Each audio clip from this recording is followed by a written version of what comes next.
Hey, it's Balrog. Welcome back to part 6 of my guide to the Monopolized achievement for the Halo Master Chief Collection. We are on the mission Delta Halo now, which is probably, aside from Uprising, the most broken level in all of Halo 2. We are going to get out of bounds early and hit a bunch of checkpoints and pretty much skip most of the mission. A little bit about these guides, as I've mentioned in previous videos.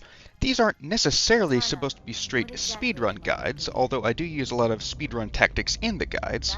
They're more to help people who are already fairly comfortable playing on Legendary just push their times down to the place where they can get the Monopolized achievement, which is for completing all the missions on Legendary in under 3 hours. That being the case, I usually skip advanced tactics such as sword flying or any skips that will take an extended period of time to learn. So my goal for these guides is to make it so people can follow along without too much trouble. So, for Delta Halo, I have no skulls on whatsoever for this one. The standard speedrun strategy isn't too hard in most parts, so I'm actually going to stick to the speedrun strategy for most of this level, but I am going to deviate in 2 places, the first being the grenade skip with the ghost over the bridge, or over the crevice where the bridge extends actually, and for the second, I'm going to show a slightly alternative driving route for a difficult drop when you're out of bounds that often kills people because it's a bit imprecise. I have also spliced in how to do both of those methods with an explanation for both, so if you'd like to try it the fastest possible way, I've included that as well. I'm about out of things to say for the intro, but the intro video for Delta Halo is so good, I'm just going to let it play out, and I will see you in just a few seconds. Mind the bump.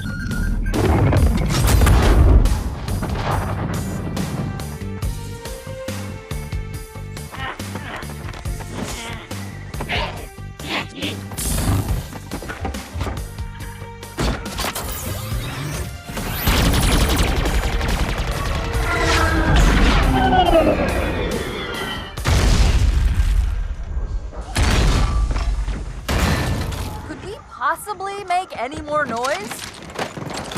I guess so. Alright, so to begin, swap your submachine gun out with this guy's battle rifle, swap to your rocket launcher, jump up onto this little crevice and shoot at this turret. Check over here for grunts, there are 3 total. Sometimes they are coming at you from this angle, sometimes they're already back there. Then we're going to climb this little ridge right here. If you haven't already killed the turret, you can also do so from right here. Then we are just going to jump up this little series of hills here and out of bounds. You do want to jump over these indentations, as if you don't, it will slow you down a little bit and you can slide a bit back down. There is a jackal sniper in that little room over there next to that turret. He generally leaves you alone on standard legendary, but he can take a couple of shots at you if he happens to notice you, so just be aware of that. So although we do spend most of the time in this level out of bounds, we do have to go a bit back in bounds to hit a few triggers, and the first one is right here. You want to very carefully get near the edge of this mountain right here, and as soon as the jackal snipers spawn over there, you want to just walk right back up. You will generally get a checkpoint there as well once you spawn them. And then we are just going to turn around and walk up the hill into this little bit of shrubbery like I am now. And then you're just going to want to walk toward this slanted piece of geography here, or geometry, or maybe geometric geography. Yep, that's what I meant to say. So, pull out your rocket launcher and make sure it's reloaded, and we are going to go down this little indent in the mountain right here. You can just slide down. When you get to the bottom here, do make sure you don't jump off when we get off the cliff. Make sure you do just slide. First thing you're going to want to do is check for a turret there. If it is, blow it up. Shoot right where I shoot here, which will destroy that first ghost so the elite can't follow you. Then take the second ghost here. So the speedrun strategy is to grenade jump your ghost right across right here, and I'm going to show that in just a moment. However, I'm going to show an alternate tactic in case you have trouble with that in this video. Jump up here, and this is a bit of an odd jump. You have to jump kind of right into this brown part. Get down here, and we're going to hit the button from the other side twice. I just hit the first time there, jump again, and extend it. The first time you hit the button, the bridge starts going back up because it's kind of in a stuck position.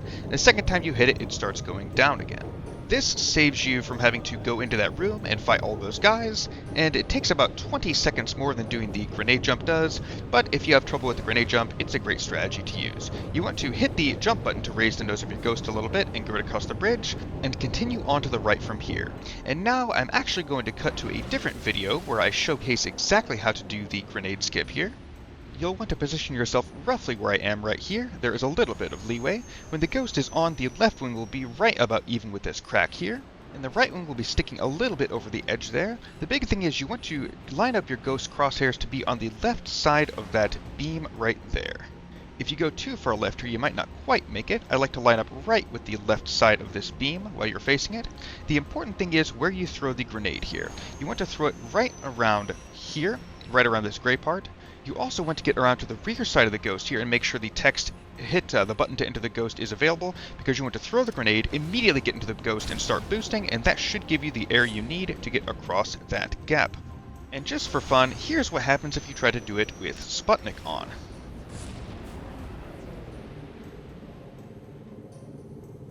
Fantastic. Anyway, rewinding a little bit and going back to the main run, you're going to want to veer off to the right here for just a moment to hit this load zone. Just go right into this entryway and then right back out. Where I shot there is a fresh ghost if you need one. You're going to want to raise your nose a little bit using the jump button and go up this hill. Do make sure you wrap around to the left side here so the climbing is a little bit easier. And then you want to just keep climbing here through these trees, and eventually you will reach a plateau. You're just going to want to drive along the right side of the plateau for a little while. As we pass this, you'll see a big square hole cut out of the geometry for some reason. And we are going to drop down here and get back in bounds for a short time, right where I shot. You're going to want to kind of go sideways on your ghost here, just to make sure you don't tumble too many times. Also make sure to go forward just a bit to miss that tree right there. We are now back in bounds for just a moment here, but as you can see, we skipped the spawn trigger for all these enemies. We're going to hit one more load zone real quick by bashing our ghost against this wall right here at the top of this little ramp. Smack right about there, then turn right back around and go out. You'll know you did it right because you'll get a checkpoint. Then we are going to go right back out of bounds from where we came. These walls here can be a bit tricky to climb, so make sure you do hold the jump button on your ghost to put the nose up, and you should get up here fairly smoothly. So, I am now again going to deviate from the standard speedrun route. You would normally go down here into this little slanted section, then do a drop, except the drop is a bit dangerous and you have to land it just right or it will kill you. So instead, I'm going to go up on top of this ridge and take a little bit of a long way around. This method does add about 20 seconds onto the run, but it's very safe and very consistent. Although after I show this method, I will be cutting to the speedrun method as well, so you can see it if you would like to try it. So, go down to the right side here, and there is a little piece of geometry sticking up here you have to go around, and we are going to swing around and do a very slow drop here with our ghost to load in the jackal forest, and then immediately boost out. So, go to the right of this pillar and get on this small little rocky path. Be careful not to drop down to the left. And if you see where the rock ends and that grass begins, you want to make sure to be on the grassy side here. And you're going to want to turn your ghost around and just barely let yourself fall into here. Boost very often to make sure you don't fall too far, and watch the timer. As soon as you see the timer disappear, immediately boost out, because jackals will have spawned and may be shooting at you. So, before we go to the end of the level, I'm actually going to cut real quick and show you the full speedrun tactic here. So, as I mentioned, we are going to go down to the slanted part instead, and drive right along the side. We're going to do a drop at the end here, which doesn't look too difficult to do, but due to the way the physics work when you drop, it is actually quite dangerous, and you do have a high risk of dying. So get right into this corner and drop very slowly. Use your boosters to make sure you don't drop too quickly. Then you'll drop onto this small slice of checkered pavement there. Raise your nose into a ghost boost across here, and then do a small ghost jump across to this section. Drop down into the jackal forest, and then immediately boost out, and you can be on your way with the rest of the level. So I'm going to go ahead and transition back to our original run here. You want to jump off right around right here and kind of pull your ghost back. It's going to drop and load in this area. You're going to want to get out of the ghost and swap either your rocket launcher or your battle rifle for that plasma pistol. Doesn't matter too much, although I like the battle rifle myself. Drive down to this door, avoiding the jackal snipers above you, and go on in. You're going to want to charge up your plasma pistol and shoot the guy on the right to try to stun him, and then immediately jump up here. 2 more honor guards would normally spawn, but jumping up here stops them from spawning. Deal with that first plasma rifle elite, and then hit the sword guy, which will normally be coming to you from this position. And then get right to the middle here, and wait for the level to end. A couple of notes about that last room. You want to shoot the guard on the right with the overcharged plasma pistol burst because he has those dual-wielding plasma rifles which can melt you quite quickly. You do want to jump up on the right side platform as soon as you can to prevent those two honor guards from spawning, but if you do get one or both, or if you just don't want to try to mess with jumping onto that platform at all, you can just stay out in the room and draw those guys back into that room or on the bridge and take care of them with the battle rifle and plasma pistol combo. As you can see, taking a little bit of time to do those two alternative tactics, it makes the run a lot more consistent and a lot safer and easier. It does add about 20 seconds or so per tactic, but as you can see, we're quite a bit under part time anyway, and that might save you a little bit of sanity having to learn those two tricks and incorporate them into your run.